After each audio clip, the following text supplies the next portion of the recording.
Well, this is our little John Deere D110 John Deere lawnmower. It's a 42-inch cut, and what we're doing today is there's a idler underneath the deck there. You can see the back idler as it comes in and out and engages. But what I've noticed is when I stop,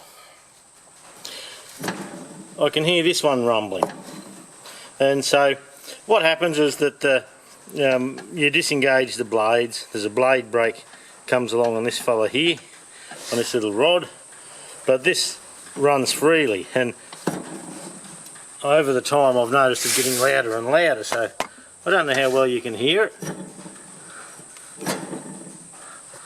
But anyway, rather than buy one from John Deere, let's have a play with this one and see if we can fix him up. And first thing we just got to do is grab a 15mm spanner and undo the pulley. So I'll undo that and we'll have a look at it when we get onto the bench. Okay, we've got the pulley off here.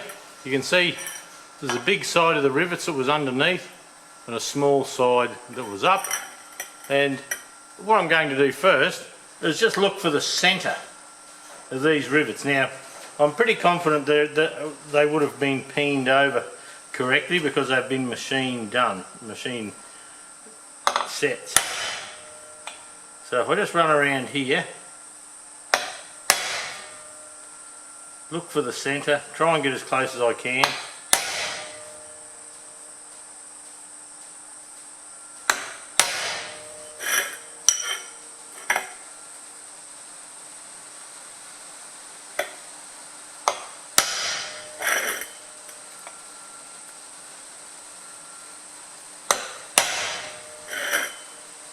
This will give us somewhere for the drill to centre and not walk away too far on us. This one could go out a little bit, I'm afraid.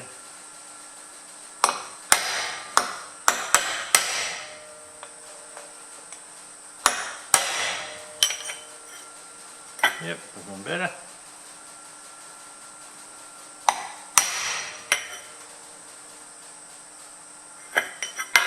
Okay, we're pretty close there. And what do we do now? We're going to run over to the drill press or the mill or something like that, put a drill in, and I'm going to drop a 5mm drill down through each of these holes. 5mm will not only drill the shaft of the rivet out enough to leave me a new hole, but 5mm is the size bolt and nut I'm going to put through when I put it all back together again. There might be another thing that we should look at, and we do have two marks here. So just so we go back into the same hole, we'll mark this hole here, we'll turn it over, we'll mark the same hole on the other side.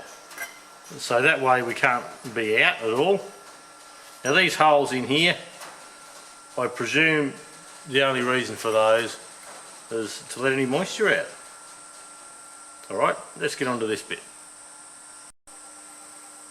Right, we're over in the drill press. It just fitted in the mill vise by going under the jaws here, so that's good enough. I've got a 5mm drill in, and this old girl rattles a bit, but we'll knock a few holes through.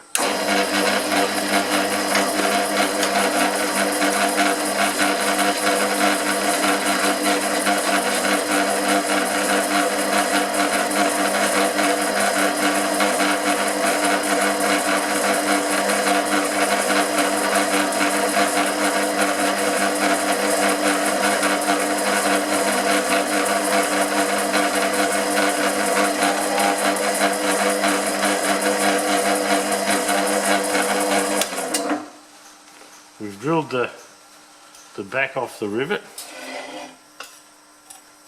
It might be interesting just to punch one of them out and see how big it is, but we want 5mm holes anyway, so we're going to continue.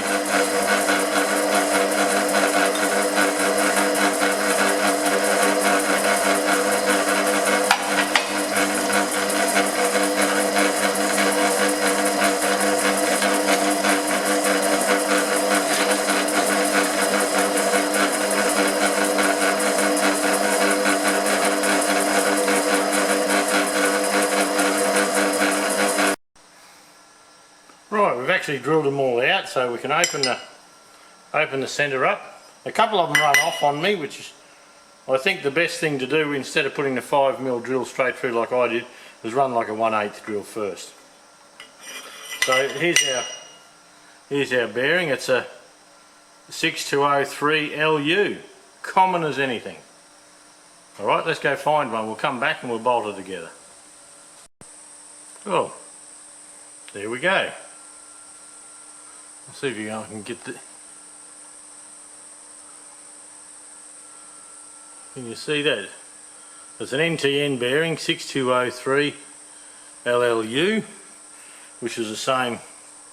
This is just LU. So the same bearing really. So instead of probably $60 or $80, I don't know what this pulley is worth. I've been there in the past buying things and thought, oh, a bit overpriced. So now we just put the bearing in.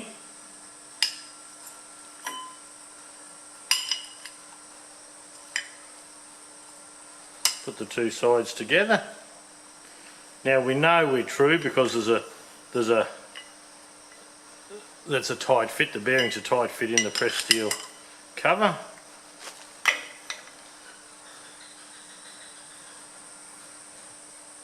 And this side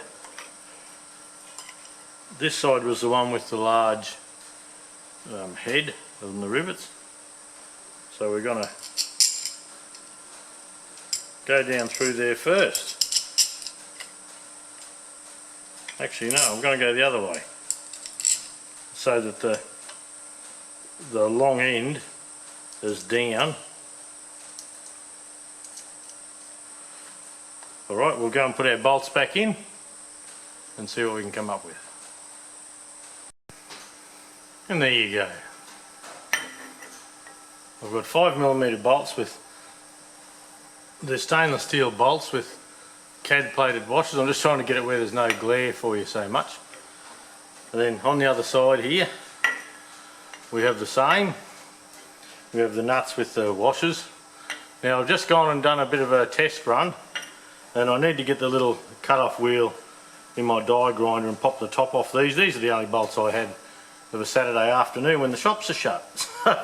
So look, I'll just put a little 1mm disc there and I'll chop these off. And next time we get a rattly bearing, we only have to undo these bolts, put a new bearing in. The new bearing, that costs something like $6 or $7 from memory. I've had it quite a while though. I was talking to a mate and he reckons something like $80 for this, but we're just not sure. So anyway, that's a fix for your John Deere mower. It probably works for many other mowers too, I'd say. Anyway, I'll go and cut these fellas off. And there you go with the bolts cut off.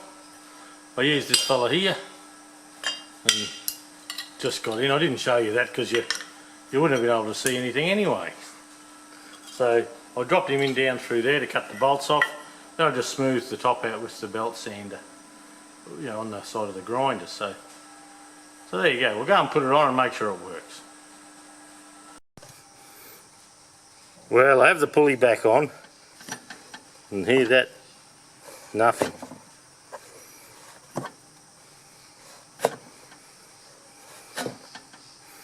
So the mower's done about 89 hours. So probably in another 89 hours I'll be doing the job again. There you go. Thanks for watching.